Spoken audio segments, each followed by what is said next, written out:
The Premier League season is back, and Arsenal take on Wolves in their first game. But there's a weekend of transfer news bubbling, and Arsenal's second newcomer of the summer could be around the corner. This is the Arsenal Transfer Show.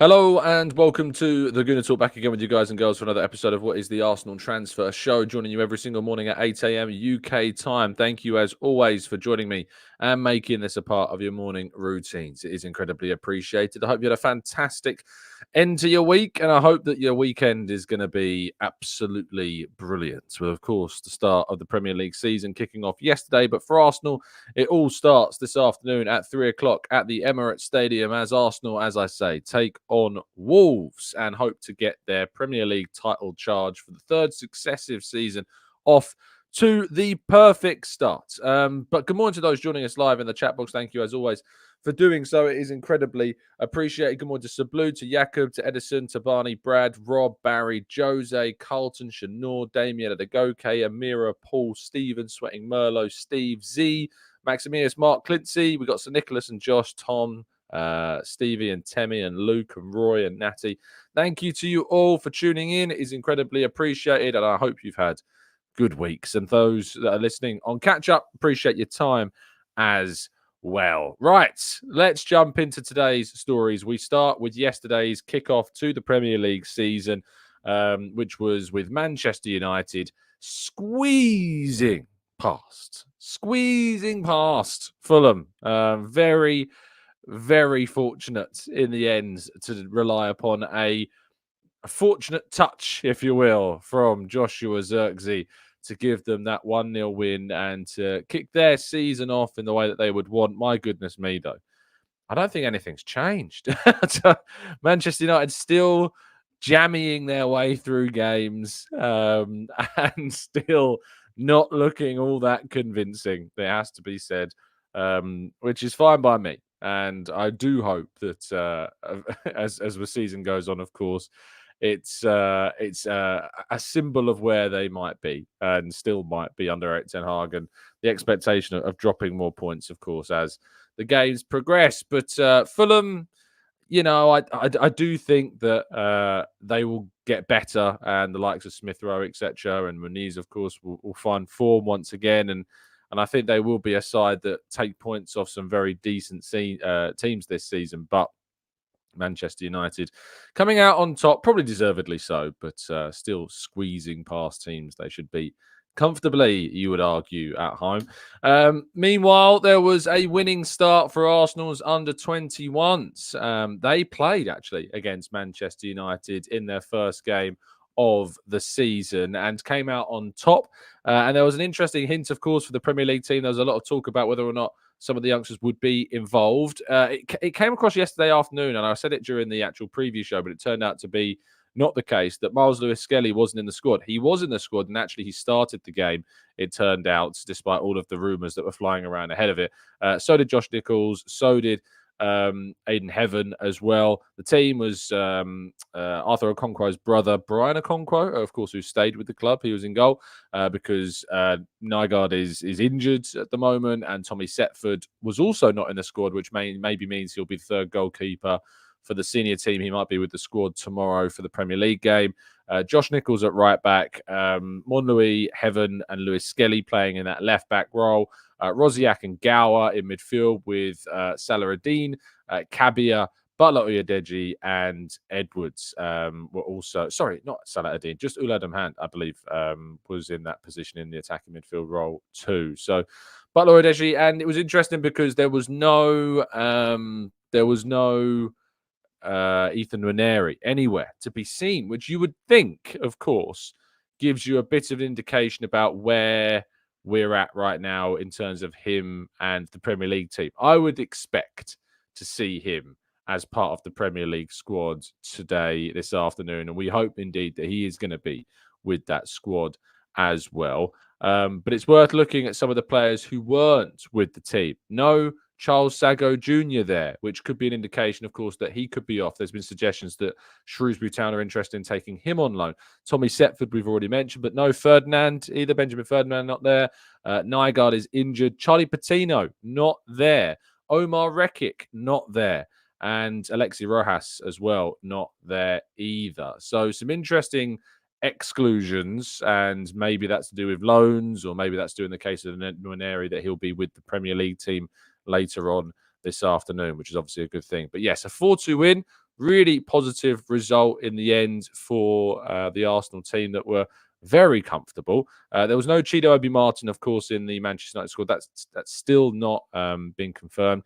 Keon Edwards got a couple of goals on the day. Michael Rosiak also got on the scoring sheet, as did Butler Oyedeji as well. So Lewis Skelly actually got the assist for that goal with some really clever play, according to George Bird, who covered the game over on social media as well.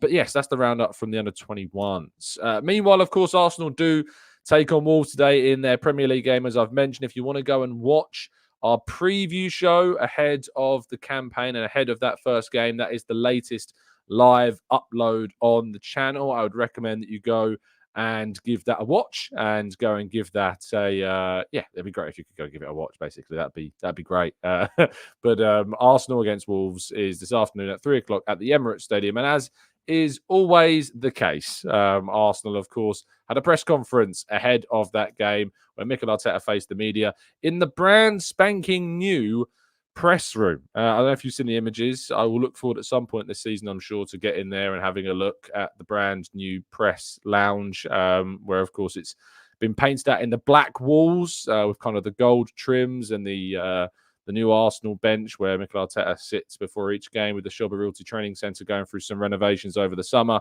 It looks very, very impressive, I have to say. If you want to go and have a look at what it looks like, go and have a look at some of the journalists' Twitter feeds from yesterday. Jordan Campbell, I think, sent in some very nice images of the room. So, yeah, looking very nice indeed. But he was asked about the team. So, team news, Jurrien Timber will be in the squad tomorrow, he says. Obviously, he had a really tough period, but he was used in a great way, I think, because he's managed to get a lot of things done and improved in many areas except playing. He found it really helpful, I think, and now he's ready and he has a chance. Fabio Vieira will be checked after training to see how he is, but he looked to be able to adapt to it. Tomiyasu and Tierney, of course, they said that they will be a few weeks behind, and there's no other injury concerns at the moment. On the start of the season, he says, we're really excited. We've been missing the competition for many weeks. It's too long for us. We are so willing to start and so enthusiastic about it. We had a really challenging pre-season, but we have managed to adapt, and it was a great challenge for everyone to adapt with different groups, different stadiums, and different conditions. We took it as an opportunity and a good challenge, and the team has looked really sharp, which is great to hear. You know, I don't know about the whole it's too long. I think that it's a good amount of time. They need the rest. They need that recuperation, that recovery, but they are very much raring to go. He was asked about William Saliba getting to a club record 50 wins in 65 games. Of course, if they reach that with the win tomorrow. If you may not be aware, but the player that has that record of reaching 50 wins in the quickest amount of time is actually Nacho Monreal, believe it or not. But Saliba, they said yes, but we'll have to earn the right to beat a really good Wolves side, and hopefully we can achieve that as well. He was asked about Mikel Merino, who we'll talk about shortly, but he says, I cannot talk about other players. The one point I did want to mention was his words on Kieran Tierney. He was actually asked a little bit more in depth about Kieran Tierney as well, and he says he needs to focus on recovering in the best possible way. It's been a tough time for him again with the last injury. We have to try and support him and make sure he gets back fit. It will be interesting to see if Kieran Tierney is named in the squad at the end of this month and the start of next month when they do reveal the full Premier League team. It'd be really surprising for him to go, because of course him being injured and, to my understanding, out for a fair few weeks it seems. It'd be weird to see him still leave the club, but maybe that means he leaves in January. A new contract is not on the table, but maybe he'll be in the squad as just an option for us in some of those League Cup games, if indeed he gets back fit, or some of the early FA Cup games if he gets back fit, but I guess we'll have to wait and see. Meanwhile, the headline story, as always, continues to be Mikel Merino. However, the situation is as such that some reports in Spain have claimed that Arsenal have now reached an agreement on an offer of 30 million euros, including add-ons, for the Spain international midfielder. Suggestions were from other areas of the media, including the likes of Fabrizio Romano, that over this weekend that this agreement would be reached. Hopefully there's going to be more clarification about the structure of the deal, how much Arsenal will be paying up front for Merino, and then hopefully he'll be in the squad for the game against Aston Villa next weekend, with a chance, of course, to be coming off the bench, and then maybe, of course, the week after against Brighton, maybe even getting his first start. Who knows? We'll have to wait and see. But Merino is, of course, going to be with the team hopefully soon, with the money that's involved around that 30 million euro figure, which is around 26, 27 million pounds, which I think is just an unbelievably cheap deal. Like in this kind of context of football, the market, players at the age of 28 in their prime, 26 million quid is so cheap. Like, it's such an interesting deal for Arsenal. I'm really intrigued to see how this one plays out and how he ends up getting on in the Arsenal side moving forwards. But this deal is moving in the right way and towards, finally, some form of completion, which is absolutely what you want to hear and absolutely what Arsenal want in their squads. And what you need in your squad this season is NordVPN, the fantastic service that offers you all the safety and security you need while surfing the internet online, keeping what you're doing to yourself so no prying eyes can get involved in your surfing of the interwebs. And of course, by going to nordvpn.com/Gooner, you can get yourself a significant discount off a 1 or 2 year plan with 20 extra gigabytes of eSIM data thrown in and 4 months extra thrown in free as well on top of that 2 year plan. All the details for this are down in today's video description, or you can just go to nordvpn.com/Gooner to get yourself those offers. And of course, if you're not happy with the service for whatever reason, there is a 30-day money-back guarantee. Right, let's go to part 2 and your questions right after this.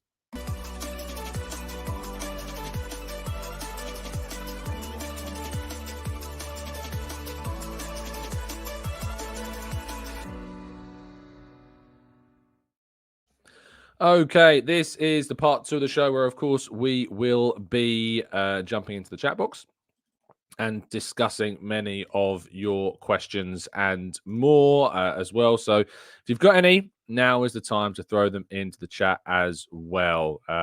So yeah, really excited for today. Excited to be getting down to the Emirates this afternoon also. Just a quick thing. I did mention in part 1 about Charles Sago Jr. not being with the under-21s. Just doing a quick scroll on my feed, and what pops up? Oh, he has gone to Shrewsbury. Charles Sago Jr. has signed on loan to Shrewsbury for the rest of this season. So interesting to see how he gets on in League One this year. Maybe I'll get the opportunity to go and watch him play at some point, if indeed there's a weekend off from Arsenal, and maybe Charlton are playing them and times it right, so I can go with the family and watch Sago Jr. at some point. That might be one to see. But yes, very interesting loan deal. Probably a much better one for him to get more regular game time at a senior level, and then see, of course, how he develops and how he, continues to impress. And who knows what will happen at the end of the season as well. Okay. Right, let's scroll up, shall we? And go to Jurgen, who says, what channel do you watch the Premier League on when not at the stadium? Whatever channel it's on, Jurgen, to be honest. Whatever channel it's on. Late Bloomer says, won't Tierney be a free agent at the end of this season? If so, then I don't think anyone will buy him in January. Well, Jorginho would have been a free agent at the end of the season before we signed him, with 6 months left on that deal. So you could argue that still does happen. Loga says, so many squad questions, but where and when will Timber come into the fold? It's going to be intriguing to see what role Timber takes up this season. Is he going to be coming on for Ben White? Is he going to be playing games at centre half? He did in pre-season. Is he going to be playing games at left back? Is he going to play anywhere else? Surprisingly so. We will only have to wait and see to get the answer to that question. So Nicholas says, Tom, have they said what Katie's injury actually is? Yes, it's a hamstring issue. It's a hamstring injury and quite a bad one. So yeah, not great for Tierney. Ken says, Tom, is Santiago Jimenez the best that we could go for this summer? Fingers crossed someone will come in. Ken, I think if you're hoping for a centre forward, you're going to be let down, I'm afraid. It would be a real surprise if Arsenal sign a centre forward. I just don't expect that to happen. Even if Nketiah leaves, I wouldn't expect Arsenal to sign a centre forward. I think it's still more likely that if we sign a forward, it will be a wide player not a striker. Rahul says, Tom, would you consider Sancho from Man United as a wide option? I mean, on loan, as opposed to signing nobody, probably. But that's the only context I think that I would ever consider signing Jadon Sancho at the moment. Ant says, Tom, please tell me why journalists ask about players that have not been signed at press conferences. It's always the same answer. You're asking the wrong guy. I don't. I know what answer I'm going to get if I ask that question. Mike says, who's the name on the back of your shirt? It's Kai Havertz, mate. Of course it's Kai Havertz. Of course it's Kai Havertz. Let's go to Mr. Rees says, Tom, would you like Chiesa as a winger striker option? I don't know about spending much money on him, but he seems to be one of the players that is available for a transfer between now and the end of the window. He's not going to be he's not going to be playing for Juve this season, that's for sure. Again, if it's a loan or a cheap, I mean, not even a cheap deal, I think that Chiesa is that his stock has fallen so significantly in the last season or two. His injury issue is also very well documented. Again, a loan for a season as opposed to signing nobody, yes, but again, that's probably the only context that I would sign him in. Dominico says, Tom, if you were going to take a guess, who will be our first goal scorer today in the Arsenal team? It's going to be Kai Havertz, mate. So it's going to be Kai Havertz. Nem says, between the transfer activities between us and City, do you feel that we've closed the gap and are we ready to win the league in your opinion? Of course we are ready to win the league. Of course we can win the league this season. We have got a squad that finished only 2 points behind a team that has lost Julian Alvarez. They've just lost Oscar Bob, of course, to a serious leg break as well, or a serious leg injury. There is a fracture. I don't know how serious the fracture is. Apparently, it's going to be 3 months or so, quite a long time. And they still may enter the market and sign somebody. So they may sign someone as a response to the players they have now lost. But I think Calafiori coming in, Timber being available for us as well. Merino, of course, looking to come in between now and the end of the window. Who knows if there's going to be anyone else as well. But yeah, of course, I feel like we're ready to fight for the league, and definitely we can win it. Gunner Fan Talk says, Miles Lewis-Skelly better at left back or left 8 for our first team? We don't know yet. He looked very good at left back, playing that inverted role, but there's still a lot more development to come from Miles Lewis-Skelly, and the left back slot is very competitive at Arsenal. There's a lot of players that can play there as well. Jonas says, Tom, who will score our goal of the season? Kai Havertz. So, you know the answers to these questions. This should be clear to you now. Just assume that the answer is Kai Havertz. Rancid Pumpkin says, how many goals and assists do you expect from Martinelli? Kai Havertz. No, I think he should be aiming for 10 and 10 across all competitions. I want to see at least 10 goals and at least 10 assists from Martinelli. That is what I would like to see. Roy says, Tom, do you think Nketiah and Nelson make the squad or are rested pending possible transfers? It's an interesting question because actually the squad, when we lay it out with the 9 subs that we've got, we expect it to be, so if we write it all down, it's going to be in goal. So we have the starting 11. I think it's going to be, as I did, and you can go and watch our preview show from yesterday. I think it's to be Raya, White, Saliba, Gabriel, Zinchenko. I then think it'll be Partey, Rice, Odegaard, Saka, Havertz, Martinelli. That's the starting 11. Then the subs, and you get 9 of them, will be Ramsdale, will be Timber, will be Kivior, will be Calafiori, will be Jorginho, will be Nwaneri, Vieira, Trossard. How many is that? 1, 2, 3, 4, 5, 6, 7, 8. And then Nketiah as your striker. Who am I forgetting? So that doesn't include Nelson. That doesn't include... Who else am I forgetting? I'm sure I'm forgetting somebody. Teams. Tomiyasu's injured. Jesus, of course. Jesus, I'm forgetting. Jesus. So Jesus, you think would be there. And Nketiah and Nelson, maybe not in the team. Depends on what they do with Nwaneri and Vieira, of course, also. Anyone else I'm forgetting? So, yeah, 2 are going to miss out from the available players at the moment. 2 players are going to miss out. It could be Nketiah and Nelson. It could be Nwaneri. It could be Vieira. I think 2 of Nwaneri, Vieira, and Nketiah Nelson are going to miss the squad today. So 2 of those out of the 4 will not be in the team. And you'd probably bank on it being Nketiah Nelson. They're the most likely ones to leave. Vieira, of course, it depends on his fitness because he has just only completed a little bit of a training session.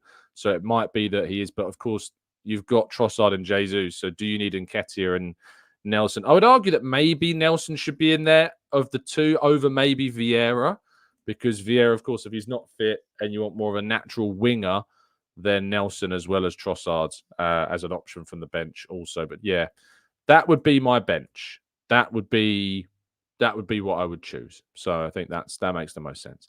Ian says, I believe that we can expect Reece, Vieira, Eddie, if he stays, and can give us 5 match-winning performances together in the Premier League. They have done it previously with 3 matches. They just need to squeeze in a couple more. TGR says Vieira is injured, so maybe him. Oh, there's suggestions that he might be fit. He may be ready. He may come back into the squad today. We don't 100% know yet. Jacques, my captain, says it seems like Partey's return is going under the radar somewhat. If he can replicate his form from the last couple of seasons back, it could be very spicy. I mean, of course, we know what Partey's quality is. We know what Partey can offer us. We know that he can be a player that gives us quality. It's just if he's available and if he can deliver. And today, I think he will start, and then we will see going forwards with the arrival of Merino, of course, what might happen. Oki says, speaking of him, what does Vieira need to do this season to save his Arsenal career? Play well. That's a really cop-out answer, but it is really as simple as that. He needs to get opportunities. When they come, he needs to take them. It's as simple as that. Timo says, Spotify stalwart here. First time tuning in live from the US. Oh, goodness. It means you can see my ugly mug. Rarely up at 3, but I love the show. Keep it up, Tom. Thank you, Timo. I really appreciate your time. By the way, I don't know if anyone saw it. I will leave a link to it in today's video description.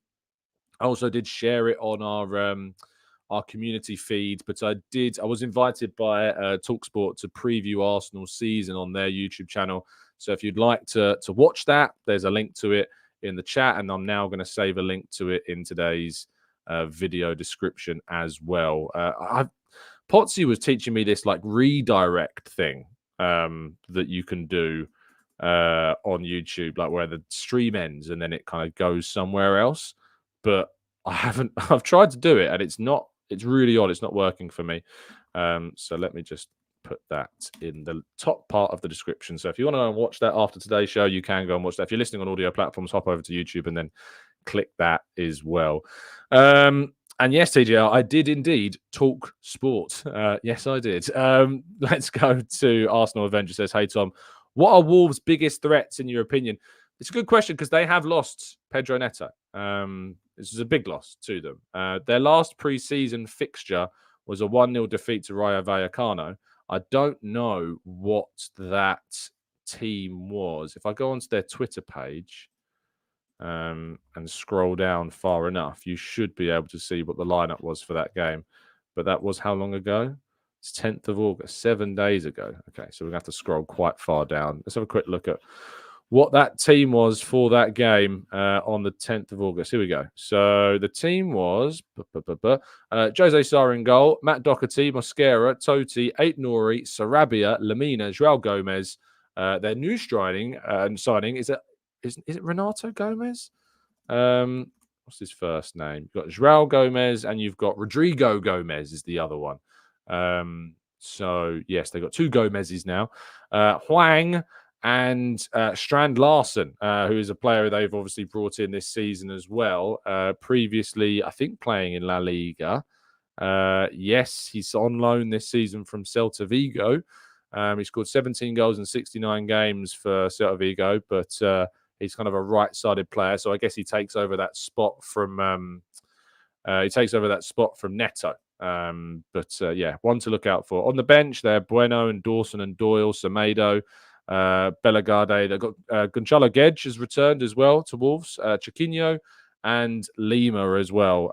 No Silva. I think he's leaving. But yes, obviously Sarabia's talented, experienced player. We know that Hwang can score goals. Strand Larsen's an interesting player to look out for. And João Gomez is a player I really rate in midfield. I really do like that player.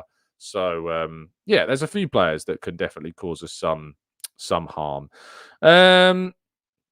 And Cunha if he's fit, but we don't know if he's going to be fit. I think Gary O'Neill said might make the squad. We don't know if he's going to start. That's more of the question as with Cunha. So we don't know yet if he's going to be able to be fit to start the game. We will wait and see. Sammy says, Tom, in general, the only out-and-out pace threat we have is Martinelli. We don't have that many wide. What about Saka? Saka's quick. It's a bit harsh on Saka, is he not? But you're right. This, in the sense of kind of we still have a lack of really speedy wingers, and that's why that is definitely the profile of winger that I'd like Arsenal to go for. I want us to really go for like a pacey wide player that's got creativity and finishing ability. I know I'm not asking for much, but that's what I want to see at Arsenal, and that's the profile of player that I'd like to see us go for. Answers Tom, do you think that we could get a Nico Williams surprise? No, I'd be very, very, very, very, very surprised if that was to happen. I don't expect it to. Mike says, has anyone in the Arsenal training staff left this summer?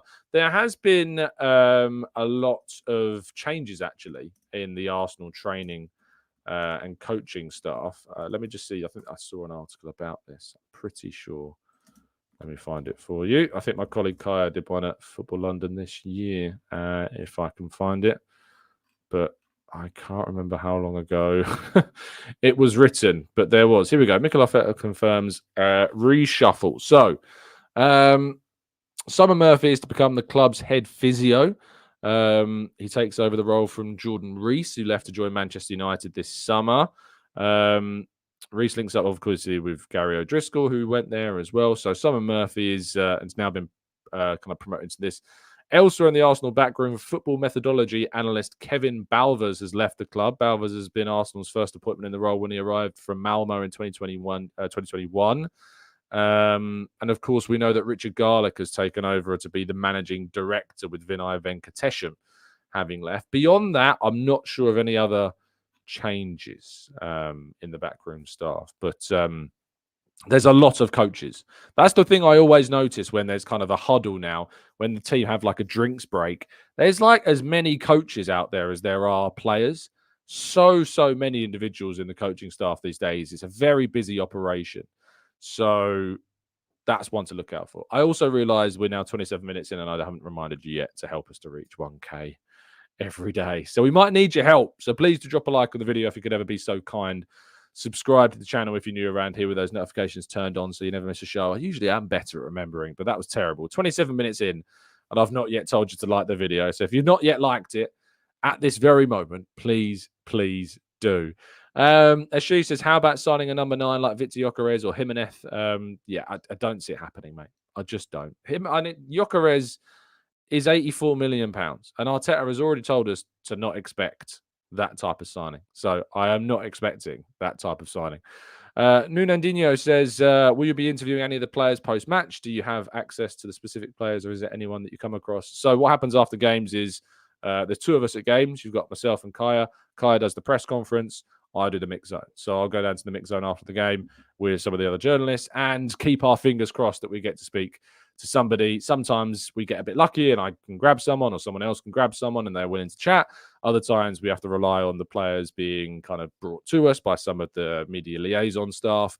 So it's different. And obviously, if we don't win, it's very difficult to convince them to have a chat. And in those cases, sometimes, like last season when we lost to Aston Villa, it was very clear that we weren't going to be able to speak to any of the Arsenal players. They weren't in the mood to talk, and I understand that. So I grabbed Ollie Watkins and had a chat with him for an interview after the game. Other examples at Man City, I've spoken to Akanji when they beat us in the FA Cup. Who else? Tarkovsky, I've spoken to at Everton when we lost there, which was a long day, driving all the way up to Liverpool to lose to Everton and then drive all the way home the same day. That was a long day. But yes, so it depends upon it depends upon the scenario, the situation, and how lucky you get. They're not like obliged to stop. They don't have to stop technically, but they should stop. At least one should stop, but sometimes you wait for hours and no one does. It's just a luck of the draw. It's part of the business. It is what it is. But hopefully we get someone today after a good start to the season. I spoke to Gabriel Martinelli after the Lyon game and I published that interview, so you can actually read that interview on the Football London website. Carl says, Tom, I've noticed that the training ground has undergone some upgrades. Yes, it has. Of course, since the Shubba Realty sponsorship, there's been some refurbishments at the training ground. So yes, you would have noticed that. I should be at the training ground ahead of one of the first any of the away Champions League games. I do the open training sessions for them. So I'll be back there this season. Timo says, I know I'm not the only one who was pleasantly surprised with Jesus' form this summer, but I still prefer seeing Havertz leading the attack. Do you see Mikel Arteta continuing the Havertz midfield experiment? I don't think so. I think Havertz will start in the striker role because he started there in the last friendly. So I think that we will see Havertz, but I could be proven wrong, in which case I hope that we succeed in the other way. Cood says, yeah, we want to know about the five-a-side. Did you play the Partey role or were you the glue in the team like Havertz? Did someone else ask them about the five-a-side? I forgot to talk about it yesterday, to be fair. So apologies for that. I did say I was going to talk to you about how the media five-a-side went. There was 5 teams on the day. You had to play each team twice, and there were 10-minute games. So it ended up being 80 minutes of non-stop football. We had a 10-minute break, but other than that, that was it. So here you go. Here's your team photo. We actually finished as runners-up and got a trophy. So it's a runners-up trophy. It's like I don't want to call it a Tottenham trophy, but there was a couple of Tottenham fans on our team. So, but yeah, it was a good day. And Kaya sadly had to leave before the end of this, so he's not in this photo we took after we received our trophies. But yeah, we finished second. The Mail Online won the tournament. As I say, Football London, we came second. I don't know what the standings were for the other teams, but there were other teams like from the Mirror, some others from Reach as well. And yeah, we won the first 3 games, and then we lost the 4th game, and then we lost the 5th game, and then won the 6th and 7th games, which meant that we got into the final, and then we lost the final. But I will say, going into the final, that the team that we played in the final had a 10-minute break before we played them. Yes, I am coming up with excuses here. They had a 10-minute break before we played them. We had to go straight from our 7th game into that game, and they had 3 subs and we had 1. So we were shattered by this point, and they'd been able to like rotate all their players all day. But that's, it is what it is. I accept it. It was really competitive. Scored a few goals. I mainly played at the back, to be fair, because I like defending these days. But yeah, it was good. We had a good day, and yeah, it was great to see. But Alistair Gold, I tell you, I don't, Spurs loving coming in a bit here, but our Spurs reporter, Alistair Gold, was won, I think, the runner-up for player of the tournament as well. He was brilliant, as was Jake Stokes and my editor, Sam Truelove, as well. But Joe Doyle and Lee Wilmot and Kaya as well making up the team. It was good. And Scott Minto was the presenter of the trophies. Older listeners may remember Scott Minto, former Charlton, Chelsea, and Benfica player. So he was there doing the presentation. But it was a good day, and I enjoyed it, and it was a lot. So it was nice to get out there. But I have been feeling it, and because, as you know, the only football I really play these days is a bit of walking football with my father-in-law and his group of mates, and I only do the training with them because all my lads from home have stopped playing football, basically. So that's the only access I can ever get to it, really. So it was good to get out there and play some proper football for a bit. And yeah, picked up a second place trophy. Very Arsenal. But yeah, it was good. Anyway, thank you so much, everybody, for listening. I really appreciate your time, as always. Do make sure you subscribe and drop a like on the video if you'd be ever so kind. And yeah, if you're going to the game today, I hope you have a fantastic time. I'm going to be there, and I'm really, really, really looking forward to it. Of course, tomorrow morning, 8 a.m., you'll have your breakdown of the game in our Raw Reaction show at 8 a.m. as usual. And who knows, maybe we'll have some extra Mikel Merino good news. One of the things I'm intrigued to see is if Edu is there today.